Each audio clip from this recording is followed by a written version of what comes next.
Hey, book club, Dan here from One Man Book Club. It's great to see everyone. We look a little bit different today. That's because I'm on my computer because I'm going to walk you through how I use the website Goodreads to keep track of my books and my reading and my book reviews and a whole bunch of other really cool stuff. So here we go over to the computer. This is Goodreads right here. This is Goodreads. You might have visited Goodreads before. Maybe you've never been there before. Maybe you've heard about it, but you don't know what to do with it. So let me show you exactly what it is. It's Goodreads, www.goodreads.com. You can see it right there. Goodreads is a website that's owned by Amazon where you can keep track of the books that you read, connect with people socially, and things like that. A whole bunch of really cool stuff. And I'm going to show you how I use it. Now, I don't use every bit of functionality in Goodreads. Some people don't like Goodreads for crazy reasons, and I'll talk about that here in just a little bit. But anyway, the number one reason I go to Goodreads is so I can learn about the books that I want to read. I find that Goodreads is always the first place I go because the reviews on Goodreads I find are much more accurate than anywhere else. For example, you might say, why don't you just go to Amazon to look at a review? And let me just show you a quick reason why. Let's look at Fablehaven. Fablehaven book 1, that's kind of the book I always go to when I talk about this. So Fablehaven book 1 over on Amazon, the average reviewer rating is 4.8. It's a really fun book. And yeah, if you haven't read Fablehaven, you like middle grade fantasy, I highly recommend you go check out Fablehaven. But that's not the topic right now. Fablehaven on Goodreads, let's look that up. And the average review there is 4.09, almost a whole percentage point different, 0.71% different, or not percentage, but star ratings different on Goodreads versus Amazon. And you will find that that's common everywhere you go. The Amazon rating will always be higher than the Fablehaven rating. And I find that to be a truer representation of what people think of the books. I trust the people on Goodreads. They're more book-minded. They're more critical to books that they read, and they give more accurate ratings than you'll find on Amazon. So I always go to Goodreads for my ratings. And in fact, I pretty much only look at a book if it has a rating of 3.7 or higher on Goodreads. Very few exceptions. I will read that's like out of the gate. It's got to be bigger than 3.7. The star rating on Goodreads has to be bigger than 3.7, or I often won't even touch it. I very, very rare will I make an exception to that. That's how comfortable I am with the Goodreads rating. 3.7 is the magic number that I find. Now, there's all kinds of cool things you can do with the ratings when you want to review a book. So let's just go down here to rating details. And you will find ways that you can sort through books. So when I come to read reviews on Goodreads, I might read a couple positive reviews, but the really good reviews are the negative reviews. And so I will find negative reviews. Like, here's a 2-star review, and I'll read it. And I will read a handful of negative reviews because you're going to see a whole bunch of 5-star reviews for a book like Fablehaven, but there's going to be some that are 3 stars, 2 stars. And you're going to be able to you're going to understand what it is that people don't like about the book. And, you'll start seeing themes, like they'll call out things that are pet peeves to you, like, oh, these characters were awful, or, oh, they made horrible decisions, or, oh, there was content I didn't appreciate, or whatever. You're going to be able to quickly determine if a book is helpful, or if you're going to like a book or not by reading the negative reviews. And in fact, let me show you, if you go to the top of the review section here, right here, you can go to manage details, or more filters, and you can just select, like, say I just want to look at 3-star reviews, click on that, and then you're only looking at 3-star reviews. So anyway, super helpful when you want to start understanding if a book is going to be right for you. That's one reason, the number one reason that I like to go to Goodreads. Other things you can do on Goodreads as far as researching books. You can understand if a book is part of a series and where it sits in the series. So while we have Fablehaven open, just go to Fablehaven and open up Fablehaven, click on the Fablehaven series. And now here's just an easy list of all of the books in the Fablehaven series. And here's one more thing that I will do that will help me understand if a book series is something I want to get into. Now, lots of people read the first book in a series. Only the people who really loved the first book in the series are going to read the second book in the series. And the people that really love the second book are going to read the third book. So the people that read the subsequent books in any series are the fans of that series. If someone read book one and hated it, they're not going to read book two. So what would you expect if the fans of book one read book two? Would you expect book two to be higher rated or lower rated than book one?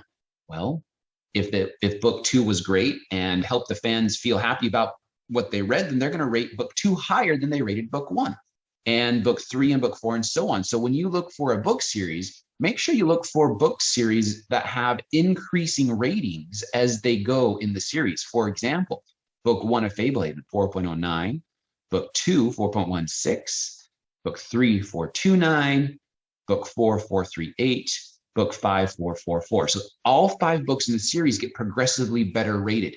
That is a pretty good indication that you are going to love that series.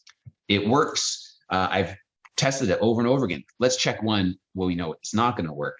Divergent. Dun, dun, dun. That book. Oh, why do they even do that? Divergent is really, really, don't read Divergent, guys.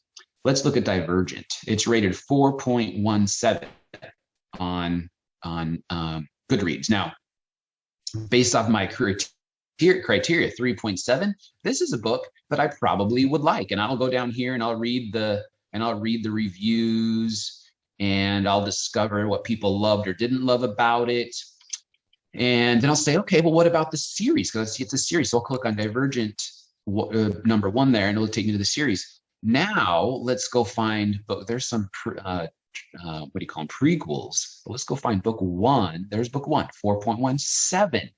Let's go look at book 2. Oh no, 4.0. It went down. The fans of book 1 did not like book 2. What about book 3? Oh my goodness. 3.62. The last book of the trilogy is worse than book 2. The ratings steadily go down for Divergent. The people that love Divergent 1 did not like Divergent 3. And that is a sign that this series is not something you're going to love. And I can confirm. This is one where I broke my rule and I went ahead and read it because it was so popular and I wanted to read it. Oh, killed. It was awful. Don't read it. Don't read Divergent. Okay. So that's how I do some research of my books. That's the number one reason that I will go to Goodreads. Now, let's see. What's the number 2 reason? Oh, yeah. Obviously, I write book reviews. So I clicked on my books in Goodreads, and that's going to take me to the magic sauce of Goodreads. This is a list of all of the books that I have shelved in Goodreads. You see this button right here? All books, 1,266. Those are all the books that I've shelved on Goodreads. Think of Goodreads as electronic bookshelves. And you can create any number of bookshelves that you want.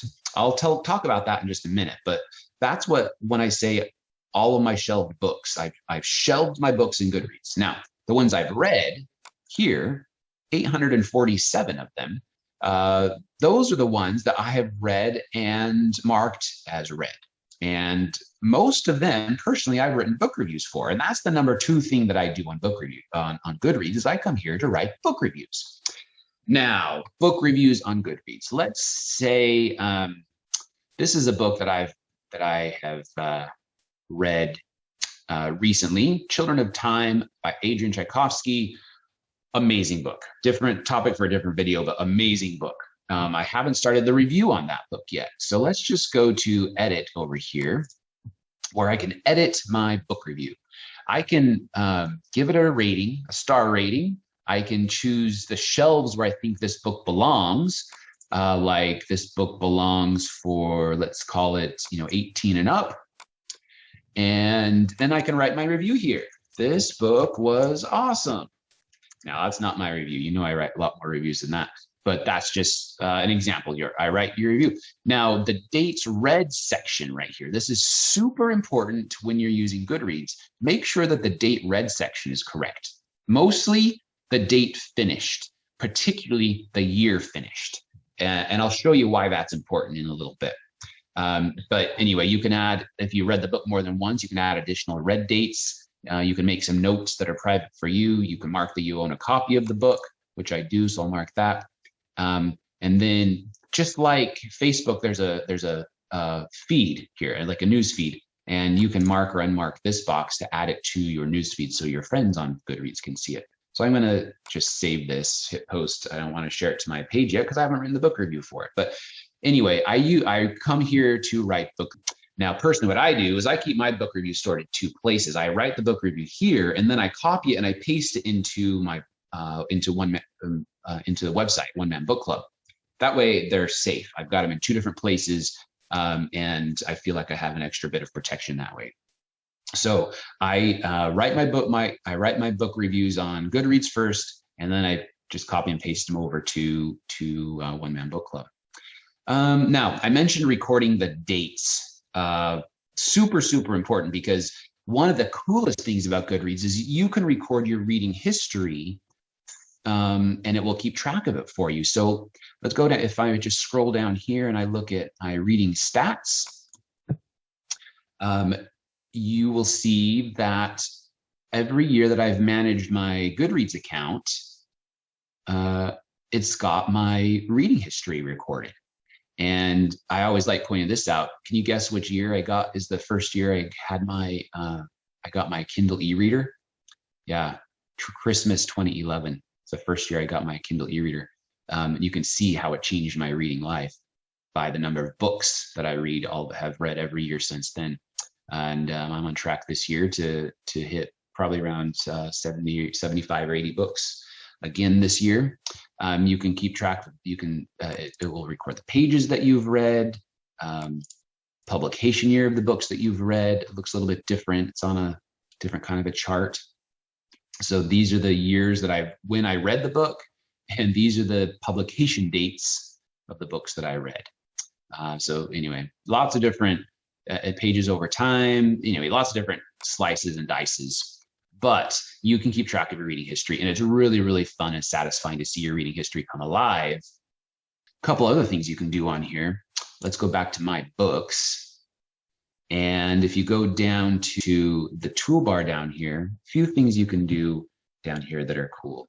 I mentioned recording your reading history. It's really, really fun, but it does take attention. I want to make sure you understand that if you want to keep track of your reading history, you just have to take the extra step of making sure you record it. And again, let me just show you. So go to a book and make sure that this date right here, your date finished, that year is what's most important. 2021 right now, you've got to make sure you mark that date. And as long as you mark that date, then you can participate in like the reading challenges and set book goals and see your history of reading. Really, really cool and really fun way to use Goodreads. I mentioned the shelves. So you can add a shelf, and you can create any kind of shelf you want. I've seen people with hundreds of shelves. You can organize however you want. You can add books to more than one shelf.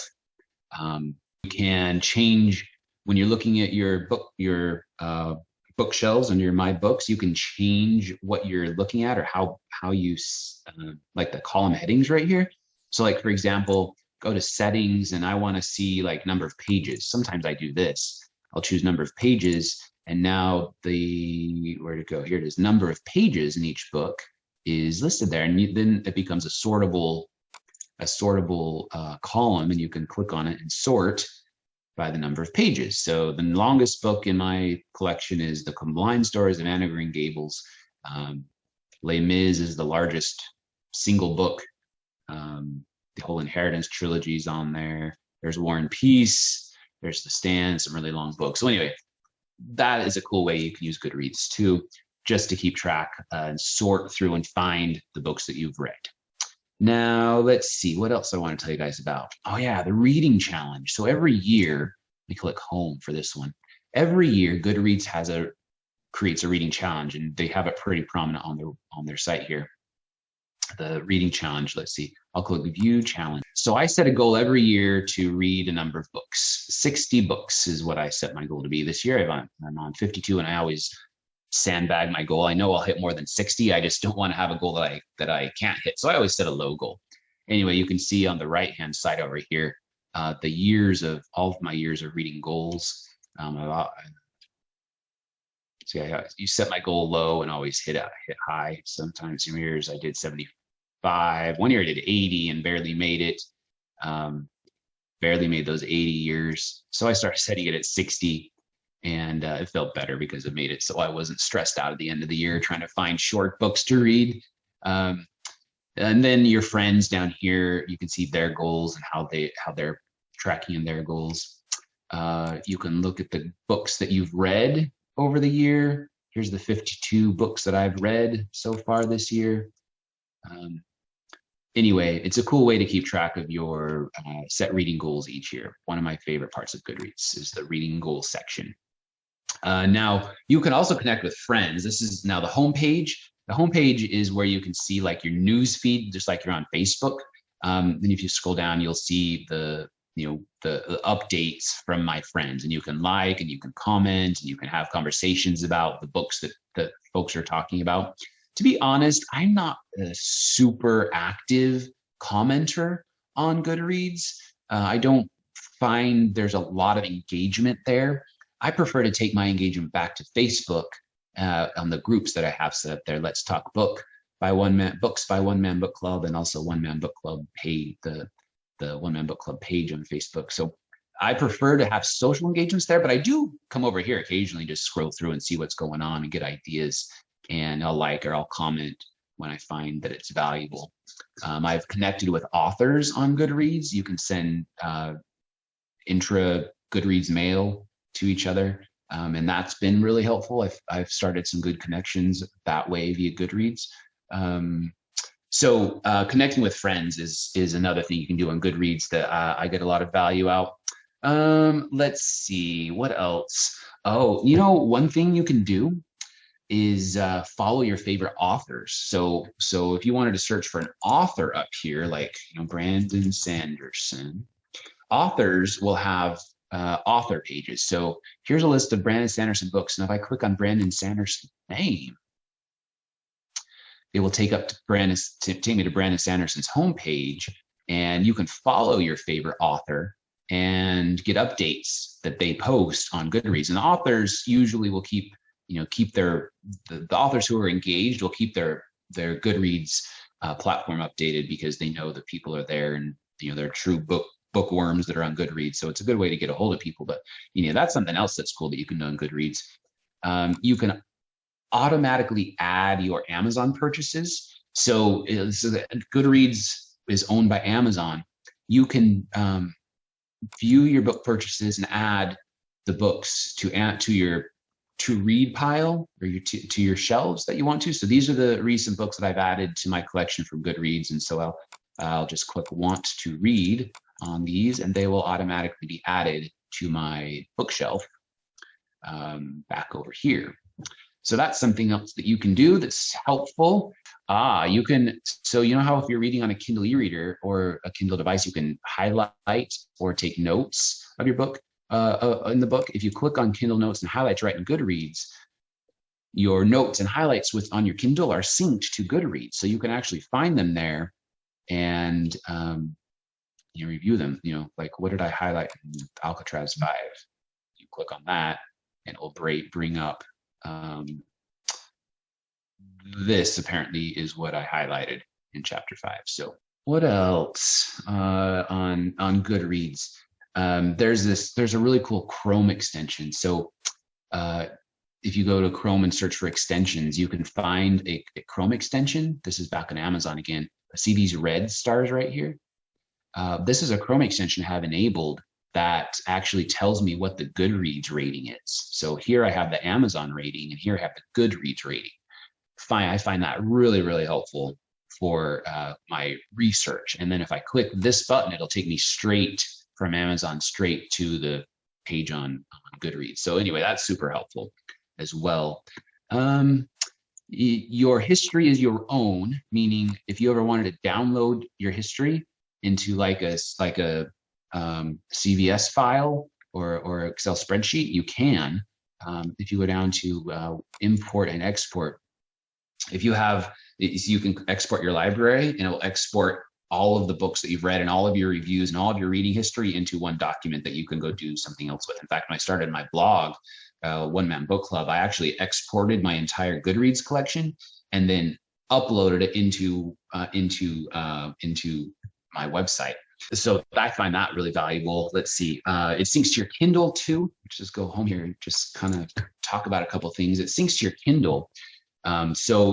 If you are, you're reading a book on your Kindle and you finish the book, your Kindle will sync to Goodreads and it will tell you, it will automatically update on Goodreads that you've read the book. And also when you start a new book on your Kindle, it will show up on your Goodreads account too. It gives you, there's cool ways to get recommendations on Goodreads. There's like this is the book I'm reading now. It's called Children of Ruin.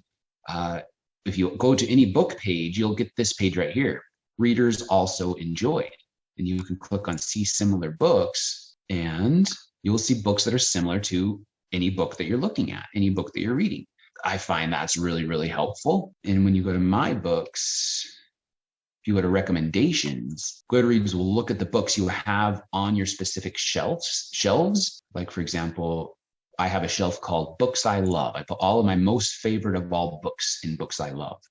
And so based off of my ratings in the shelves called Books I Love, Goodreads gives me the recommendations of similar books that I'll probably enjoy. And I find this to be an also excellent place to find books that I'm going to love. So that's super helpful too. Hopefully you guys found this helpful. I just wanted to walk through how I use Goodreads and what I use it for. If you have any questions or any comments or suggestions, please drop them in the comments below. Otherwise, I hope you found some value in this little demonstration of how I use Goodreads. Thanks everyone for your good conversation and for being here. And anyway, thanks everyone. Happy reading.